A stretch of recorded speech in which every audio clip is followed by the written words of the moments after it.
PM home ఇక్కడ walkers వందలాది సంఖ్యలో రోజు వస్తూ ఉంటారు. తమ ఎక్సర్సైజ్ ఎవరిది వాళ్ళు చేస్తూ ఉంటారు.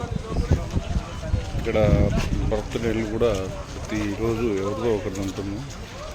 దాంతో పాటుగా బర్త్డే చేసిన వాళ్ళు ఇక్కడున్న గ్రౌండ్లో ఉన్న ప్రతి ఒక్కరికి కూడా టిఫిన్ పెట్టడం ఒక ఆనవాయితీగా వస్తుంది.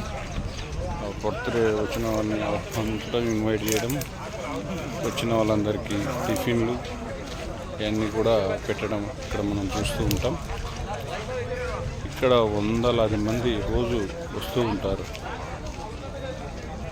ఎవరి ఎక్సర్సైజ్ వాళ్ళు, ఎవరి వాలీబాల్ వాళ్ళు, ఇట్లా గేమ్స్ ఎవరికి ఇష్టం వచ్చిన విధంగా ఎక్సర్సైజ్ చేసుకోవడానికి అనుకూలంగా ఉన్నటువంటి ఈ యొక్క ఆట కేంద్రం పిఎం హోమ్ ఒక ప్రెమిసెస్లో అందరూ కూడా గేమ్స్ ఆడుతూ కాలకృత్యాలు చేసుకుంటూ చాలా బ్రహ్మాండంగా ఒక జట్టులా కలిసిపోవడం విశేషం.